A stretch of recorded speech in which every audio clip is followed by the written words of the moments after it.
The views and content expressed on the following program are provided solely for informational and entertainment purposes. They do not constitute legal advice. A podcast is not a substitute for retaining a competent, licensed attorney to advise you on your specific legal situation.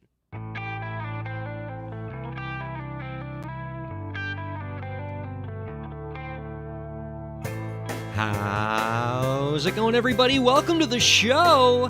It is time for Break the Business, where we empower indie creators and have some fun along the way. I'm Ryan Kairalla, and it is a pleasure to have you here this week, and it is a pleasure to be joined by Lauren. Hey, Lauren. Hey, Ryan. How you doing? Doing very well, producerette extraordinaire. I love the episodes where I get to just talk directly to you, the producer. Don't get me wrong. I love the coterie of co-hosts that we have coming in here. Like when we get Zach or KDZ or JC or Elisa, Evan, all these people, we love them. But when I get just to talk to you... I think we do it just for the fun of it. Like, yeah. I like them all. I know. They're great. Every one of them. Amazing professional creators, industry professionals, cool people. But I love just when I get to talk to you, too. I enjoy this as well. Aw, thanks. Here's the thing, though, and like I'm asking this legitimately, like me just wanting to genuinely know how you handle this as a producer, because when you're talking to me and we're doing the show and we're doing the banter and you are basically filling the shoes of both co-host and producer, you still have to be producer, right? So what happens like when you have to run the board on things? Like, for example, our guest coming up after the break is Tommy Stalknecht. He's the founder and CEO of Single Music. I'm excited to talk to him because he's going to talk about how to optimize your Shopify platform as an indie creator, do direct-to-consumer stuff. We love it. But, like, at some point, he's going to come in, right? He's going to come into the StreamYard room, and you have to, like, I have to chat with him backstage and make sure he's all set up. Yeah, absolutely. How are you going to do that and talk to me? I'm just legit curious. How does that work? This is one of those times when ADD comes in handy. Like, I'm actually better at doing multiple things than doing one thing. So as long as there's like 6 things going on, I feel really comfortable. Oh, so that's actually your wheelhouse. When you just have one thing going on, I'm waiting. I'm waiting for something else to happen. I'm like, there's got to be something else. There needs to be more. And when there's like chaos going on and like 100 things needed and crisis solving, I'm like, I'm definitely wired backward. I want you all to keep your eyes and ears out for this, viewers and listeners, because I'm gauging that about, say, the 20-minute mark of this show is when things are going to get real hectic for Lauren. Because that's when the guest pops in, when Tommy Stalknecht's going to be like, because he's just going to click the link and then just find himself in the middle of the show and be like, where am I? What am I doing? What's going on? And then Lauren has to coach him while talking to me, and we get to sort of put her to the test and see how you're going to handle this.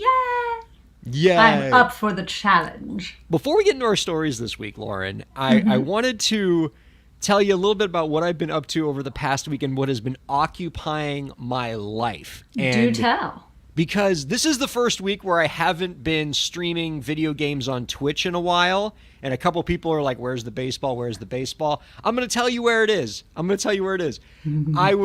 been ignoring my Xbox because I have gotten obsessed with the Oculus. Do you know what this is, Lauren? I do not.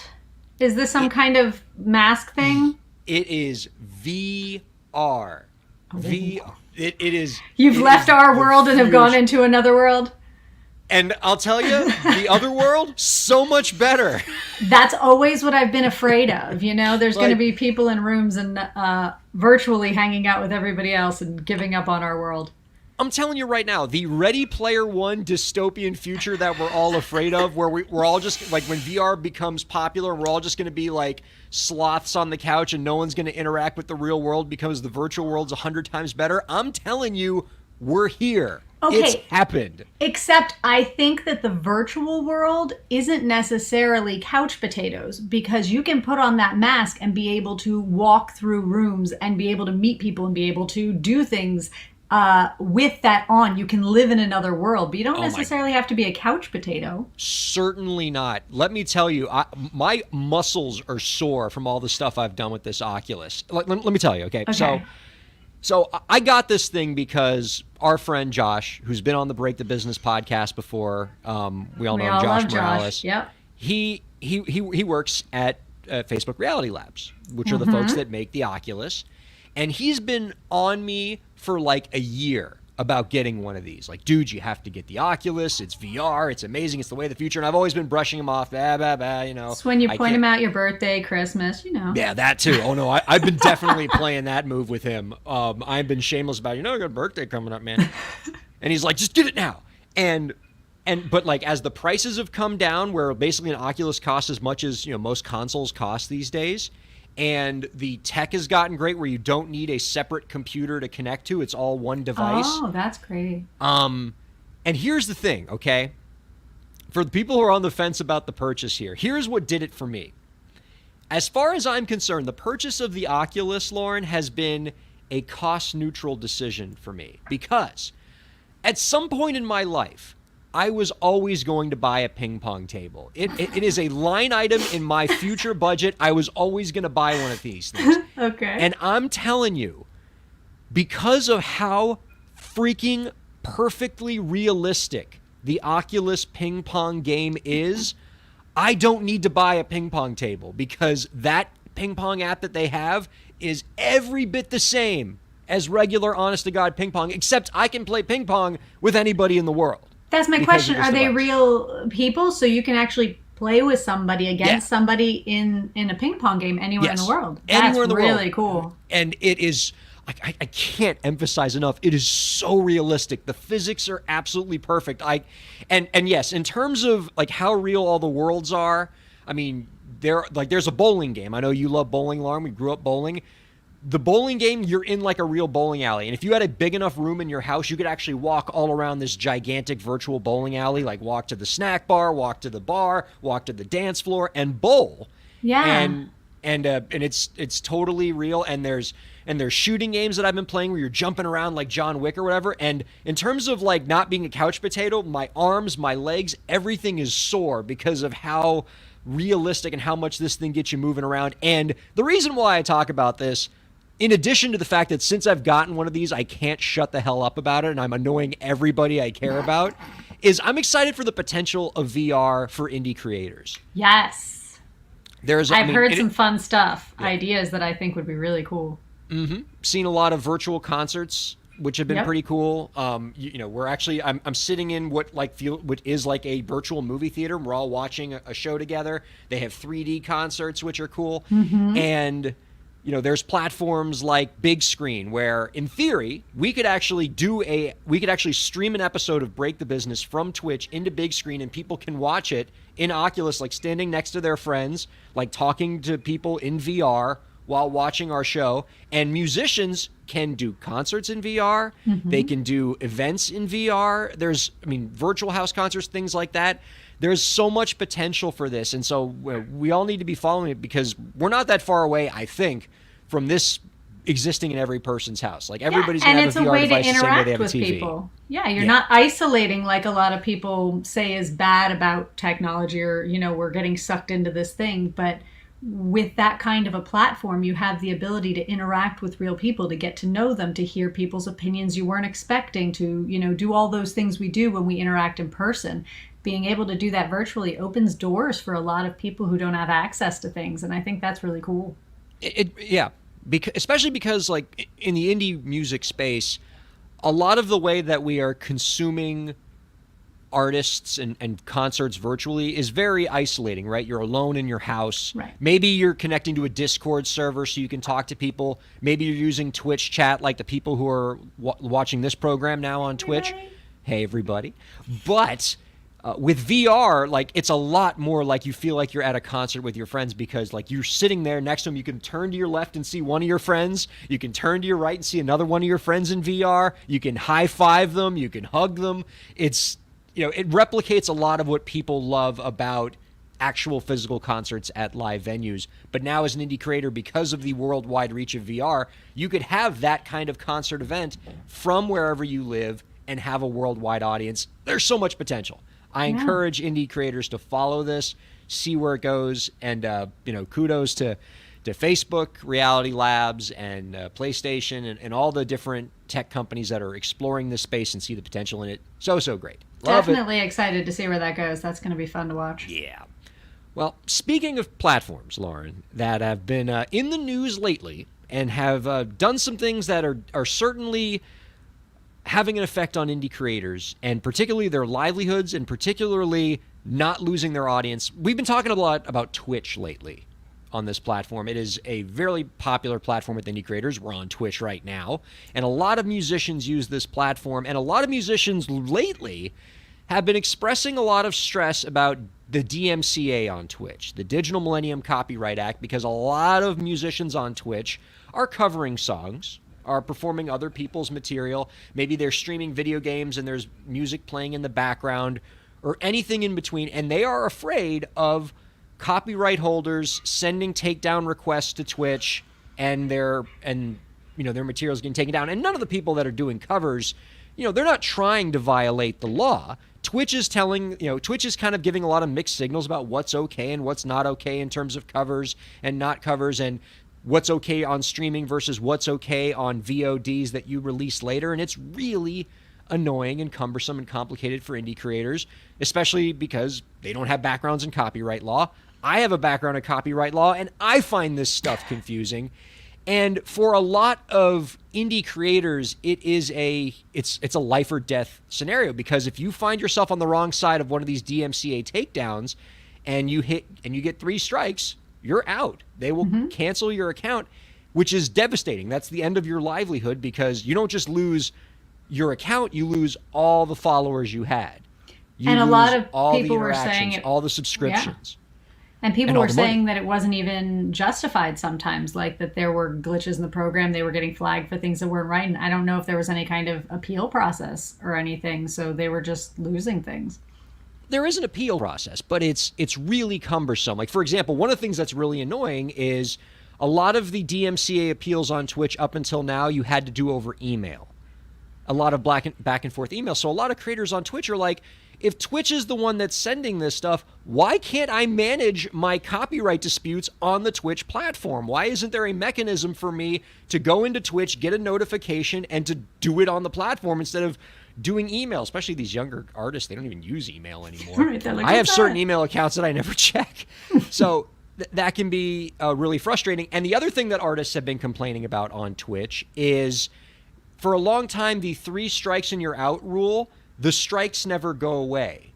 And so you could have a copyright strike from 5 years ago, and since then you've straightened up and flown right, you've learned the ways, and then maybe you ran into some bad luck and you get a copyright strike again. They're going to count that 5-year-ago strike against you. And so artists are like, look, there needs to be some kind of, like probation period or something. Reward for good behavior. That's right. Like, give me some time served or something. I'm a good Twitch citizen now. Like, make that strike go away, put me back at 0 again.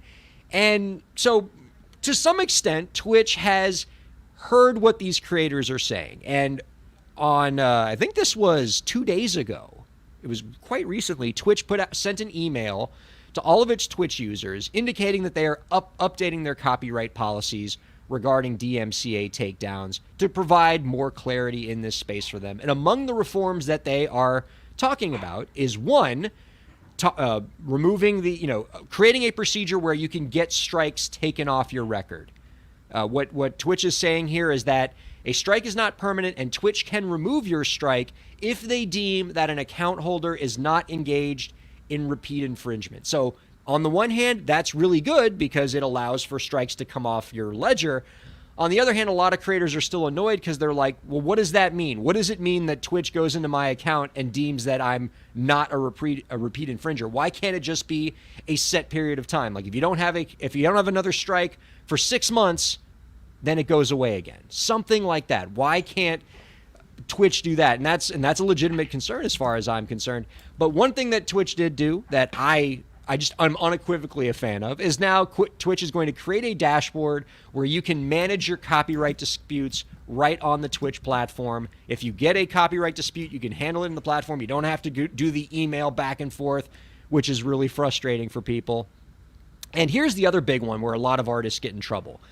As I said before, Lauren, there is a huge difference in terms of copyright and DMCA for creators who are doing live streamed videos like we're doing right now on Twitch, versus artists who put out the video on demand later. And I'm not going to go into the annoying, stupid copyright doctrine as to why this is the case, but take it on faith that if you do cover songs on Twitch as a live stream that goes out live, the general consensus in the law and in the entertainment industry is that that's going to be treated more favorably in terms of your copyright violation than if you make that video, that same video, available later as a video on demand. Like, you're getting less trouble in the copyright space by covering songs live on Twitch than you do making that same video available later. The problem is, a lot of artists don't know that, and understandably so. And two, Twitch by default makes your videos that you just streamed available later. And so an artist has a pretty legitimate gripe when they say, well, I don't know if putting a video later is going to get me in trouble. I just make the video and then you made the video available later, Twitch. And now I'm in trouble. Like, as far as I'm concerned, it's the same thing. I'm just making a video. And so now Twitch is going to create a setup where you can actually create by default to not have your streams published as videos on demand later. And that way creators can avoid that thing. And one of the things that they mentioned in the letter that I think is a really good idea is you can actually change the setting by category. So let's say you are a Twitch creator that does videos in the music channel where you're doing your cover songs, but you also do stuff in the just chatting section where it's just, I'm going to sit on my couch and talk to my fans. Mm-hmm. Those two situations have very different copyright risks, right? If you are in the music channel, you're likely covering songs, which could have some copyright issues. More likely, if you're in the just chatting channel, you're just chatting. You're talking, you don't have any music playing. And so you might want to have a different setup in terms of VODs automatically publishing or not. So what I think a lot of creators might want to do is if you publish in multiple categories, you might want to adjust your Twitch settings where for your music category videos, make it by default where it does not turn your stream into a video on demand, but then for just chatting, you can make those videos available as a video on demand by default, as long as you don't have any music playing in your videos. Does that make sense? Yes, it does. Now, do you have the ability in Twitch to set different videos separately, or do you have to change it in your account each time you start recording a video? You can change the settings after the video's over. Oh, okay. So, but when you have like an auto default, you can't set different auto defaults for like different styles of stream or like your scheduled ones. For a lot of the streams that I'll do, for example, sometimes I'll do generally I make all of my podcasts available as VODs on Twitch because I'm not playing copyrighted music that I don't have permission to play on the show. We don't do cover songs here. Nobody wants to hear me do a cover song. But for example, when I stream MLB The Show during the week, sometimes I have a stream that just goes terribly. Like I had a stream a couple weeks ago, Lauren, where the Xbox just crashed, like in the 5th inning of the game. Nice. And then so I was like, well, I guess I have nothing to stream anymore. Bye, everybody. And you didn't even talk to him? I thought about it for a second. I was like, put your head down and walk away. But by then, like, the people that were watching just sort of like scattered away and, felt sorry for me and left. And so obviously I didn't want to make that video available to be seen later. So I went into the Twitch settings after the fact and I unpublished that VOD because I didn't want any evidence of that terrible, terrible series of events to ever be seen again. And then you tell your entire audience about it. In case they didn't know, now they know. That's right. And I could have gotten away with it if I kept my mouth shut instead of completely recounting the story on Twitch and SiriusXM Radio and on my podcast. Now, as a question from an audience member, which I don't know, but do you know how the DMCA applies on YouTube? The answer is the DMCA applies on all of these internet platforms. Okay. Whether it's Facebook, whether it's YouTube, whether it's Twitch, any platform on the web that is hosting third-party copyrighted content is going to rely on the DMCA. By the way, the DMCA, that doesn't exist to protect you indie creators like you and me and the other artists out there. The DMCA exists to protect the tech platforms. The whole basis behind the Digital Millennium Copyright Act is when YouTube and all these platforms got invented, they were really afraid that when all these third parties were posting stuff on YouTube, YouTube was afraid of getting sued. Somebody posts a video on YouTube of somebody else's copyrighted material, and the copyright holder says, well, I'm going to sue that creator, obviously, but they don't have any money. I'm going to sue YouTube because they have money, and you're secondarily liable by hosting this content. Obviously, the tech platforms don't like that. If these tech platforms were secondarily liable for all the infringing unauthorized material on their websites, they would all go out of business. So they lobbied Congress back in the 90s, and we have the Digital Millennium Copyright Act, which says that platforms like YouTube, like Facebook, like Twitch are not liable for the third-party content posted by others on their platform in terms of copyright infringement, as long as they have this notice and takedown procedure, where if a copyright holder goes on Twitch and says, hey, that person's using my copyrighted material, you can send a notice to Twitch, and Twitch then will, review it and either delete the content, or if the artist says, oh no, I actually have the rights to use it. But that notice and takedown procedure that all these different platforms have is because they are required to have it under the law so that they can keep this protection from liability, this immunity from liability, if you will. So, yeah, right. DMCA applies on all these platforms, Facebook, YouTube. Okay, so just to clarify for me, basically the platforms are not going to be responsible for anything that is created so long as they fund and maintain some kind of protocol to regulate it. The law goes into detail about what the notice and takedown procedure has to be like. There's all sorts of requirements. You have to make sure that there's a contact person. There's very specific procedures. As long as the tech platforms follow them, they can avoid liability here. So yeah, to go back to the listener's question, things like mashups and DJ sets, all of that stuff. Yeah, YouTube could potentially take down those videos if they get a complaint if they get notice from a copyright holder, in the same way that this is happening on Twitch. And by the way, I would say of all the platforms, YouTube probably gets the most DMCA takedown requests because there's so much infringing stuff on YouTube. Mm-hmm. It's everybody makes a video, insane. Puts music behind it, or sings covers, whatever it is. So, yeah, lots of it. So be careful with that stuff, indie artists. I mean, like. Seriously, because you can get your account shut down, and for a lot of you creators, there's a lot of money in those accounts because you have subscriptions there, you have contacts and things like that. That's where all your fans are. So be responsible with your copyrights. Take these copyright strikes seriously. And if you ever have any questions about what's okay and what's not okay, what I can put on YouTube, what I can't put on YouTube, shoot us an email, breakthebusiness@gmail.com. Maybe we'll make a topic about it. We've done some shows about this in the past, but always happy to talk more about it sooner. Before we bring Tommy Stalknecht on to talk about e-commerce platforms, I want to talk about the article that I read in Rolling Stone that makes me really want to talk to Tommy Stalknecht, because his platform, Single Music, is all about helping creators market to their fans directly, direct-to-consumer models. And that kind of model is super important right now, Lauren, because we exist in this space where a lot of artists have to go through tech platforms to get to their fans. Platforms like Spotify, platforms like Patreon, platforms like Kickstarter. And I don't got any hate for those platforms. They serve a purpose, and a lot of creators have gotten very wealthy on those platforms. Especially in the last couple of years. They didn't have a lot of other options. Exactly right.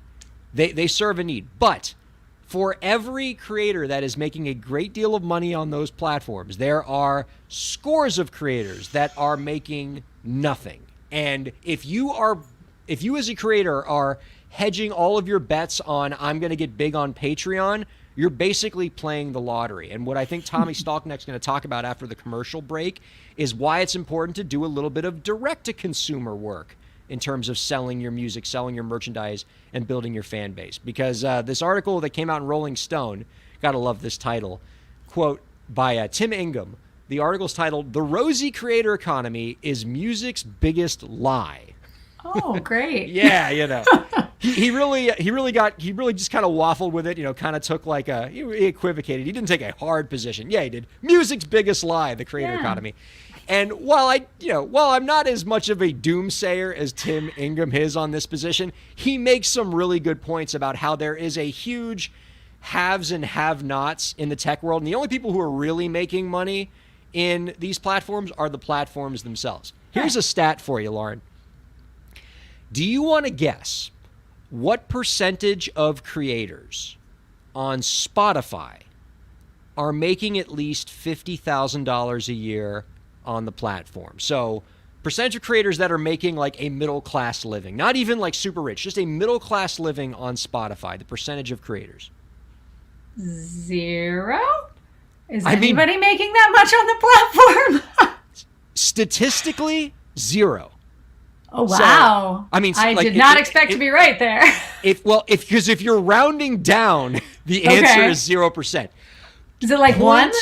0.2% yeah, of all artists on Spotify are making pretty close more to than 0. 50. Yeah, it's basically 0. 499 out of every 500 artists on Spotify are making less than $50,000 on the platform. And so a lot of tech platforms, including Spotify, want to promote this idea that, we're creating lots of successes in music. We're creating middle-class musicians who can pay their rent on Spotify. Right. And that's just not happening. There is a very small group that is making the vast majority of the money on the platform. And there's a whole bunch of people not making very, very much at all. And that's unique to Spotify. I mean, that's happening with Spotify. That's happening with Patreon. There's a whole lot of people making a lot of money, or very few people making a lot of money, and a whole lot of people making nothing. And putting a lot of time in.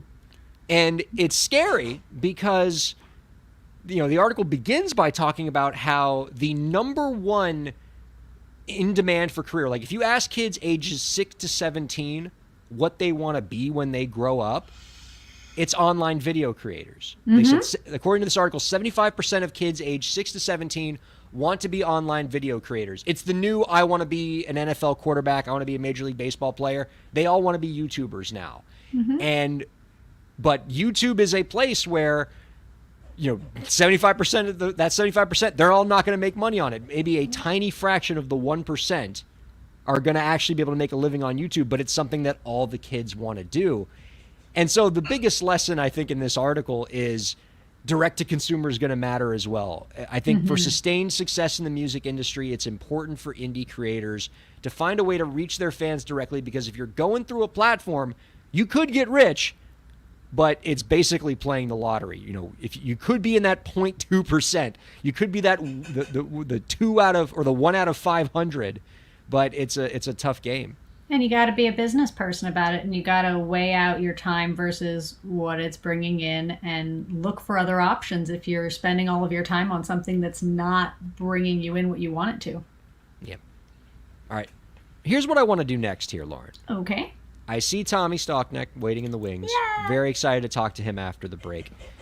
But in addition to talking to Tommy after the break, what I also want to do, Lauren, I'm pretty excited about this. One of our favorite Break the Business co-hosts, Zach Sloan. We love Zach. Like, nicest guy in indie music, I'm convinced. So last week, we got him to tell us that he has a new song out. Yes. And he was cool enough to send us a copy of it, Brunette in a Summer Dress. And so after, at some point in the commercial break, let's set aside some time. Let's mark it off to make sure we set aside some time to play Zach Sloan's song, Brunette in a Summer Dress, here on the show. Give him the much we get to deserved premiere pub for him? that. Has he been played before? That's a good question. I mean, it's definitely, put it this way. Not on XM radio. It's definitely the Sirius XM premiere of the song, right? So that's pretty sweet. We're going to give him a round of applause. That's right. So that's coming up after the break as well. So if you're a Zach Sloan fan, and frankly, you better be, because he's the nicest human being. If you're not, you will be after his song. True enough. You're going to enjoy that. All right. Let's take a quick break. We got Tommy Stockneck from Single Music coming up next on Break the Business. Ryan Kairalla here. I hope you're enjoying the show, and I hope that you're getting a lot out of it. I do what I do because I care about creators like you. A lot. I've dedicated my career to helping creative professionals, entrepreneurs, and organizations move forward. I do it by hosting this program, and I'm also proud to do it in my legal practice. If you're a creative professional looking for solutions-oriented legal services to help you further your goals, I'd love to help. My firm RKPA does contracts, commercial law, copyright, trademark, and more. Visit rkpalaw.com to learn more. That's rkpalaw.com. Ryan A. Kairalla, PA, Miami, Florida.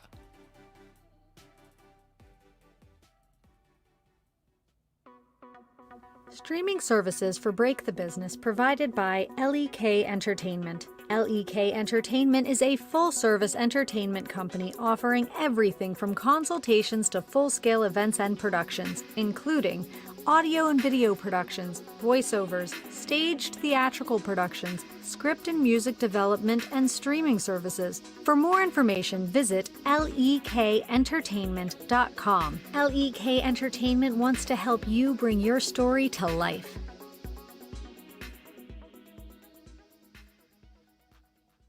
Thanks for supporting Break the Business. If you have a question or topic that you want us to discuss, email us at breakthebusiness@gmail.com. You can follow the host, that's me, on Twitter at Ryan Kair, and you can follow the show at the BTB Podcast. Be sure to subscribe to the show on Twitch, YouTube, and Facebook, and on all major podcast platforms. And now, let's get back to the show. Welcome back, everybody. Before we bring on our guest, Lauren, I wanted to ask you, did you see that the Emmy nominations are out this year? I haven't seen who the nominees are. I heard that they were out.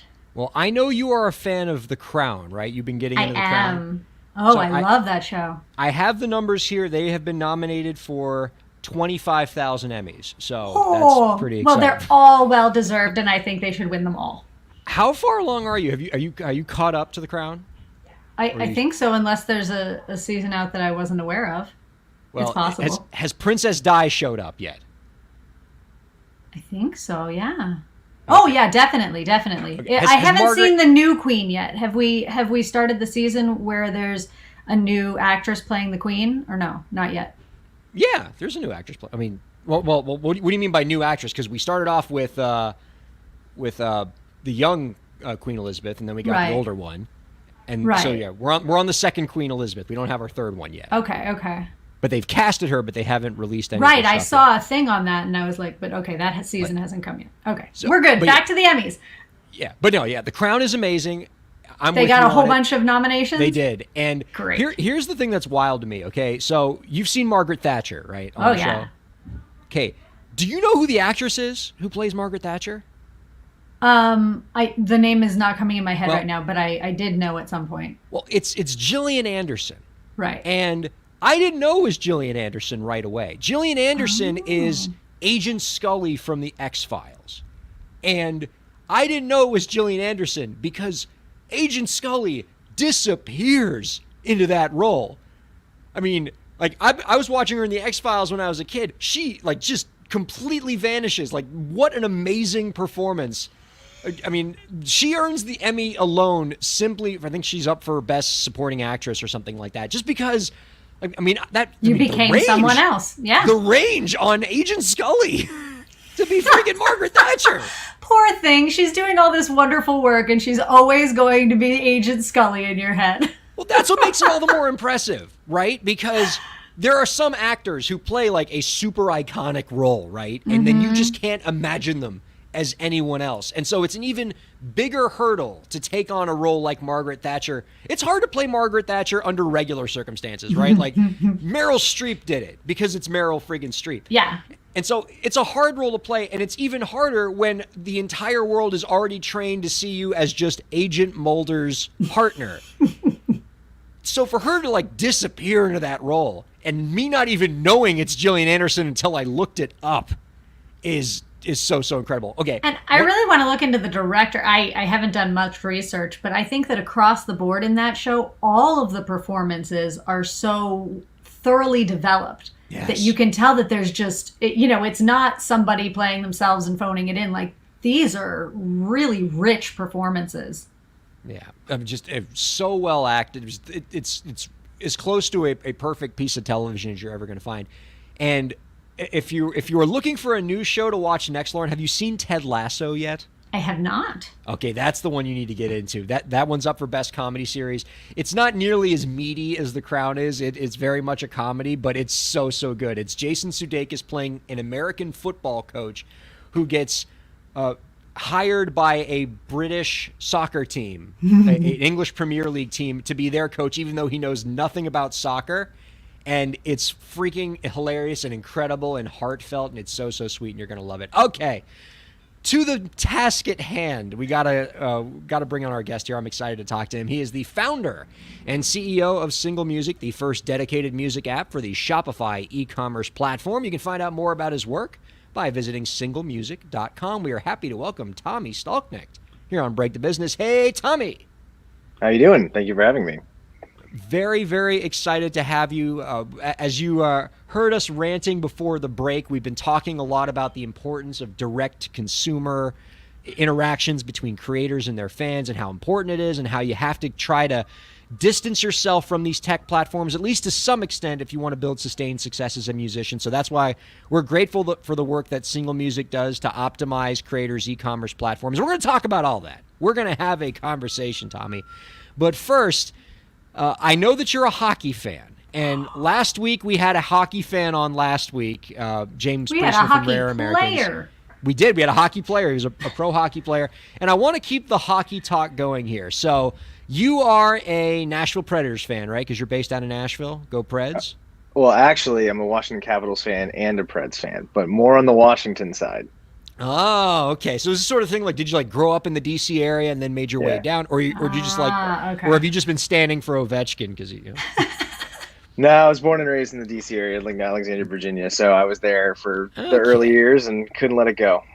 Okay, all right. So look, great musical. We're based down in South Florida here, so we're a bunch of Panthers fans here. But can we all unite? I'm going to ask you the same question I asked James Priestner last week. Even though we have our different hockey allegiances, can we all unite behind the idea that the Stanley Cup champion Tampa Bay Lightning are a bunch of dirty cheaters that don't care about the salary cap? Yes, I have no problem with that. Now, yes, united! I will give that. I'm bittersweet on it because A, I hate the fact that they were able to pull it off, but B, they actually petitioned. To give them some credit, a few years ago, they petitioned the NHL when it happened to them because the Blackhawks did it. And nobody talked about it, and the Blackhawks didn't end up winning that year, so it wasn't as big of a deal. And so they told the NHL, said, hey, can we turn that into a rule to where you can't do that ever again? And the NHL just kind of brushed it aside. So they did it this year themselves, and then we're $18 million above the cap and got the cup, obviously 2 in a row. So it's kind of like, yes, I hate them because they did it. I hate them because they used to be in my division. But more than anything else, it's kind of funny that they just went back, like kind of threw that one right back at the NHL. So let me give some just very quick background on this for Lauren, because I don't know looking like I have no idea what you're talking about. So here's what happened, Lauren. Okay, so the Tampa Bay Lightning, they have these like really good players, okay, and they got injured all year. And so their salaries didn't count in terms of the maximum salary cap that all the teams have. And then they just magically get healed again right before the playoffs start. And the league lets them play, even though by them playing, the team goes way over the salary cap because the league rules allow you to do that. And they have twice as many good players to draw from at any given time. And they were crushed my Panthers in the first round. Very good. Well done. I'm sorry, I can't hate on that. Well done. It's a gangster move. And look, Tommy, you bring up a really good point there. I did not know that the Tampa Bay Lightning actually had fought against this and were rebuffed, and then they were just like, well, fine, if you're going to allow it, then we're going to do it. Yeah. That's a legitimate mitigating factor, but it's getting in the way of my blind hatred of the Tampa Bay Lightning, so I will not allow it. Don't worry about it. No. I don't like him either. Very good. Okay. So let's start with this. Before we get into your platform, let's talk about the thing that your platform optimizes, which is Shopify. What is Shopify, and how can indie creators in particular use it? So at its core, it's basically it's an e-commerce platform for anyone, any creator, any business to be able to create an online store on. And it connects into a bunch of different places like Instagram and Facebook and all these different places for you to be able to sell pretty much anything. So if most people don't understand that Shopify is actually second only to Amazon in terms of size of an e-commerce platform, but because the way that Shopify works is that you're not going to Shopify to purchase the product, you're going to the business itself. They simply are the underlying technology to enable that business to be able to sell whatever they're selling. So because Shopify is a massive platform, millions of users on there, they have an app store that anybody can use to extend their platform, and nobody had created a solution for music, and so that's what we sought out to do. All right. So, because when I think of Shopify, I think of like people just selling physical goods, and certainly artists can sell physical merchandise, but they're also selling music and things like that too. So, how have you seen musicians use Shopify well? Do you have any examples of musicians where you're like, man, that person's really using the tech well and doing some cool stuff with what they're selling?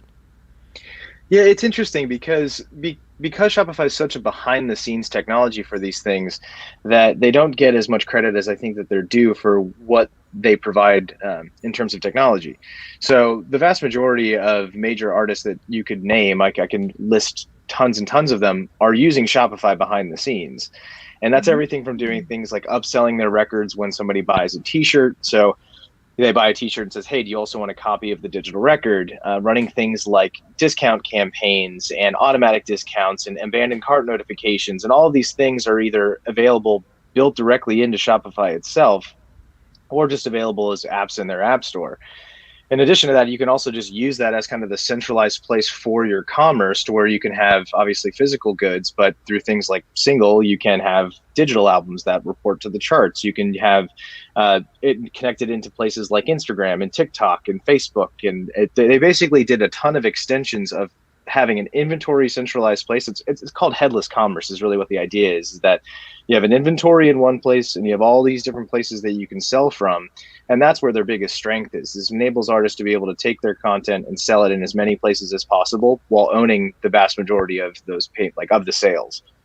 I like that. And I like the idea of Shopify kind of being behind the scenes in all of it, right? A lot of the other tech platforms that artists are utilizing to deliver things to their fans, whether it's Patreon, Kickstarter, Spotify, it's very much platform first, right? Like the artist is sort of on the platform, but the platform's trademarks and branding features prominently everywhere. In this case, Shopify's like, hey, we just got your back. We're behind the scenes, but it's your website, it's your platform, it's you reaching out to your fans directly, and we're not an intermediary as much as we're a support system for you, which gets into this idea of really having effective direct-to-consumer sales. So let's talk a little bit more about what you were hitting on there about in terms of Single Music's role in this. All right, so an artist has a Shopify-powered platform that's allowing direct-to-consumer, direct-to-fan interactions.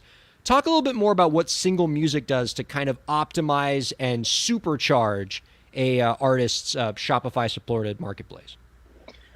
So like I said before, I mean, the biggest thing that they're good at is physical products, and they know that market very well, between anything from cosmetics to selling t-shirts and stuff like that. So they have that market well understood. What they are self-admittedly not very great at is understanding what musicians need. And so where we came in to fill in the gaps was, okay, what are all of the things that musicians are choosing to take their content, their artwork, and go to all of these other places to either host that content, sell it, whatever.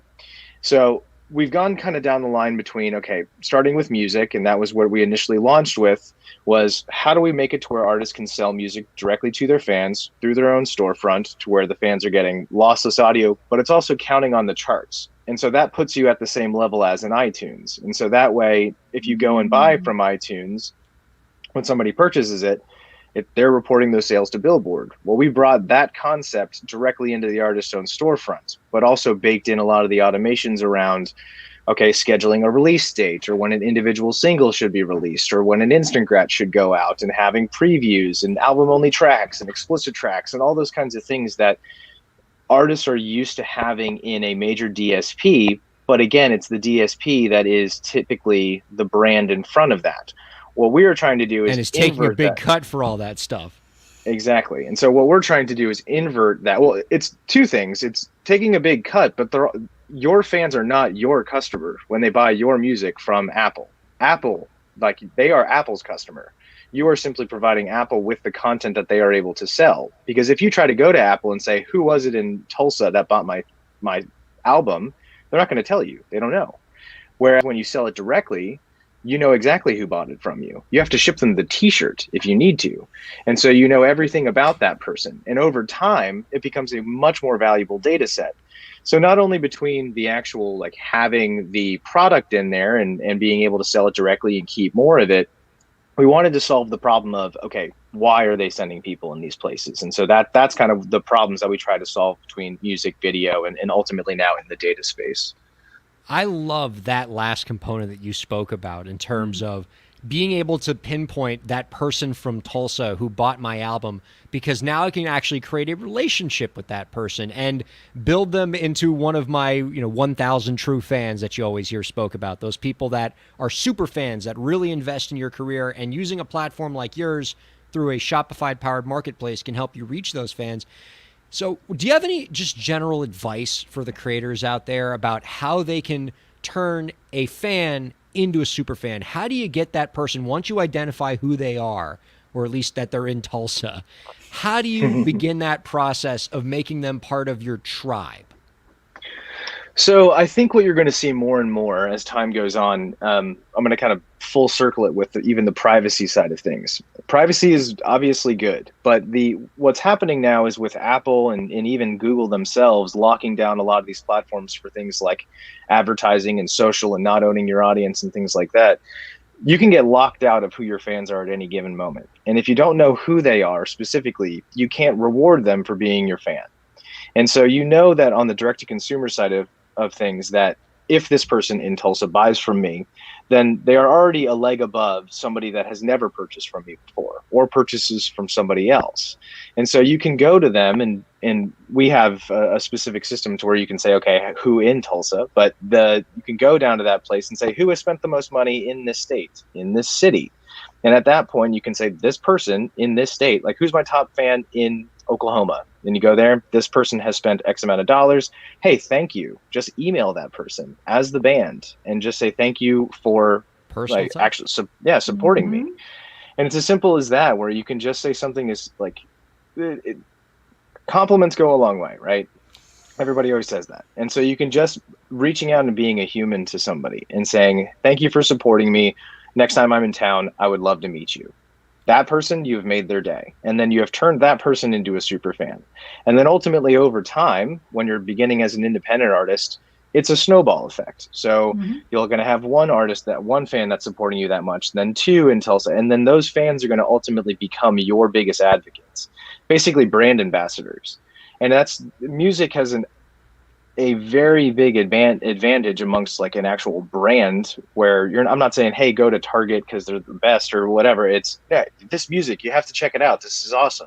And the more you're engaging with your fans, the more they're going to advocate for you. And then that creates a snowball effect. And that's how you're going to grow an audience. I love that. And in terms of the different ways that artists can make money through direct to consumer, through sales, is there a particular technique or best practice that you think indie creators are underutilizing, where you want to see more creators do it because you think it's something that's effective? Is it the upselling that you spoke about before? There's a lot of different ways that you can drive that traffic. But so here's kind of the way that I try to equate it to people. The technology exists now to where most artists have a Squarespace site, right? If you converted that into something like a Shopify, and I know Squarespace has commerce, but it's not the same. It's not even remotely on the same level.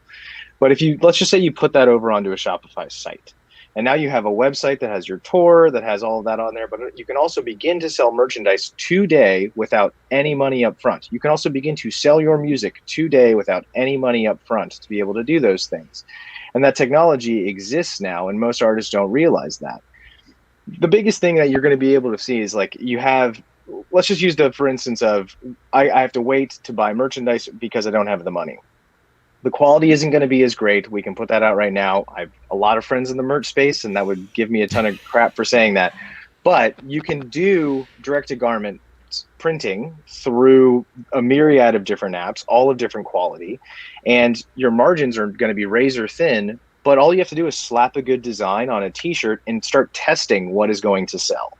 And then once you see what designs are selling, then you get that screen printed. And then you can get a limited quantity. And then you know, okay, this one I'm going to sell through because I already tested that this design sells.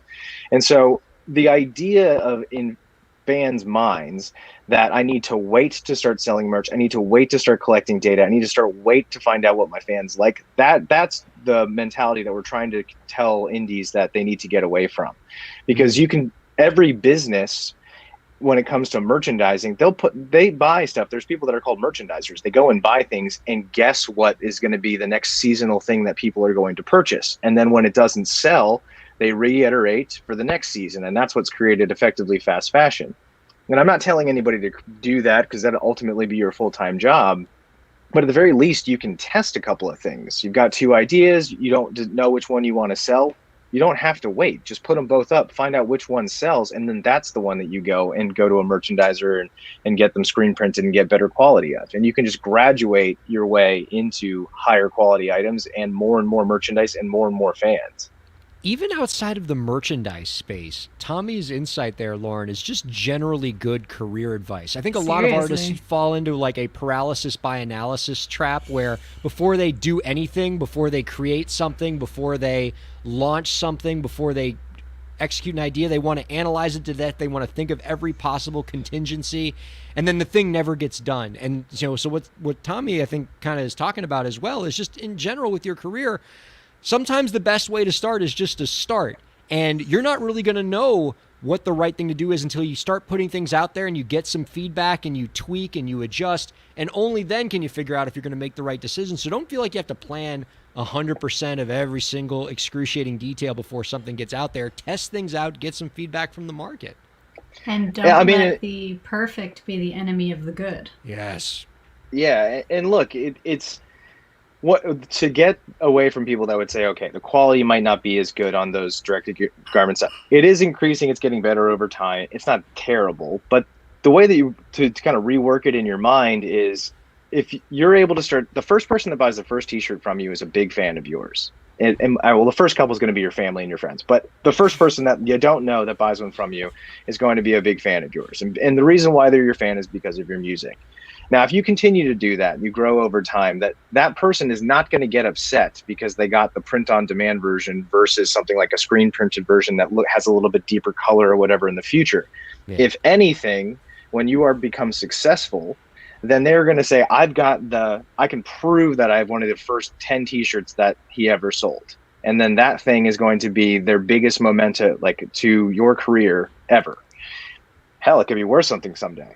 So the point is just like you're saying, look, it comes kind of from the entrepreneur thing. We put stuff out all the time that is sometimes would argue incomplete, but the thing is you got to test things. You got to find out what's going to work and what people will respond to. And rather than just kind of wait and hope that you spend all of this time and then it just falls flat on your face and you got a closet full of t-shirts. You can find out more about our guest's work by visiting www.singlemusic.com. Our guest is Tommy Stalknecht, the founder and CEO of Single Music. Tommy, I've learned a lot from you, man. This has been great. I've enjoyed the hockey talk. I've enjoyed hearing the virtues of direct-to-consumer and hearing about the great stuff that Single Music is doing. Before we let you go, and we have a little bit of time left, but I want to get our last question in here. Do you have any last tips to share with the indie creators out there to help them move their careers forward? Don't underestimate the power of sales versus streaming. Now, obviously, it can sound like I have a bias in that, but the reason why I created the service is because I know math. So I'm not very good at math, but I know that it exists and I know the basics. But the biggest thing is that sales count more on the charts than streams. Roughly one sale counts about 3,500. It's an average. It depends on what it is between free and paid, but roughly 3,500 times one individual stream. We've seen artists that have used our service to report 700 albums, and they hit #1 on the reggae chart, combined with what they did on streaming. We've seen people that have gotten multiple #1s. Peter Hollins is a fantastic example. He's a YouTuber. He does covers. He sells 1 million CDs, millions over exaggerating. He sells a lot of CDs, but he's charted twice #1 on, I think, the classical charts and he's attributed to say, look, I would have never thought to even make these things count And then now he can say he's a twice #1 artist. And regardless of what people think about the charts in different ways, is that when you walk into a place and you have, hey, can you book me for this show? And one of them's a #1 artist versus another one that they've never heard of before, and they don't have an accolade that they can put out there, that does help on different aspects of your business. That's the purpose of what Billboard was supposed to do. Absolutely. That's so terrific. Tommy, this has been a pleasure. Please don't be a stranger. We'd love to have you on again real soon. Thank you very much for having me. All right. Thank you. Tommy Stognecht, everybody. Man, I feel smarter already. Okay, we got a few minutes left, Lauren. I want to have the world bask in the greatness that is our Break the Business co-host, Zach Sloan. So let us close out the show this week before we play our stock music theme song. Let's go ahead and play Zach Sloan's latest single, Brunette in a Summer Dress, here on Break the Business.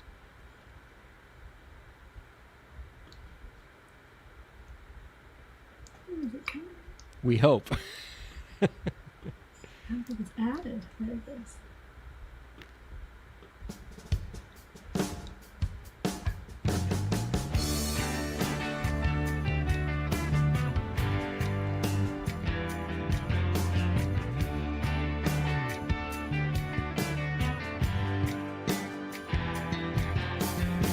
Sink it in as the sun starts setting, getting taller as the day is long. The nights as warm as a warm locket, dangling and almost gone. The rhythm bounces out with every sound, the vibe is coming on. Drink it in, you're witnessing a woman where she belongs. Watch her dance in the grass, in her bare feet. She got a little swing to sway, if you know what I mean. Topsy-turvy in the breeze, I must confess, I wish I could be half as free as a brunette in a summer dress.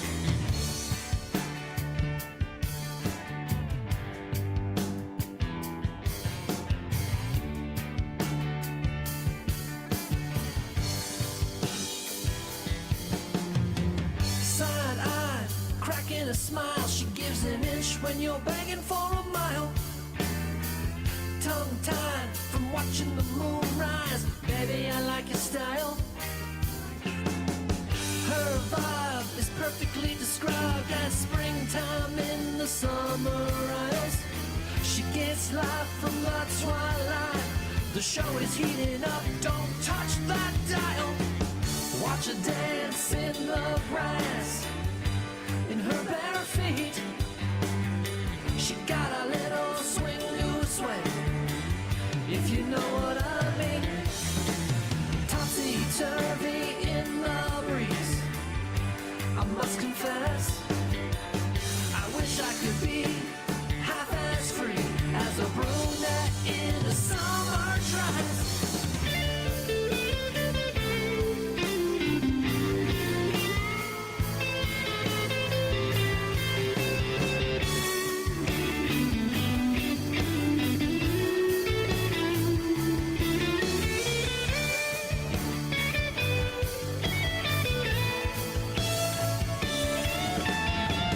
Watch her dance in the grass, in her bare feet. She got a little swing to sway, if you know what I mean. Topsy-turvy in the breeze, I must confess, I wish I could be half as free as a brunette in a summer dress. Watch her dance in the grass, in her bare feet. She got a little swing to sway, if you know what I mean. Topsy-turvy in the breeze, I must confess, I wish I could be half as free as a brunette in a summer dress.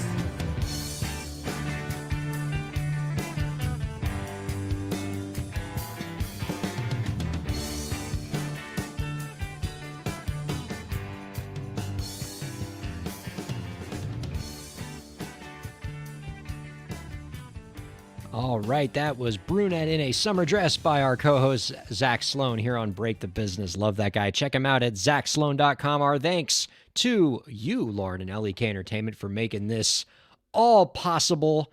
Our thanks to Tommy Stalkneck from Single Music for being our guest this week. And my thanks to all of you for checking out Break the Business. Thank you so much. Mwah. We will see you next week on the program. Bye.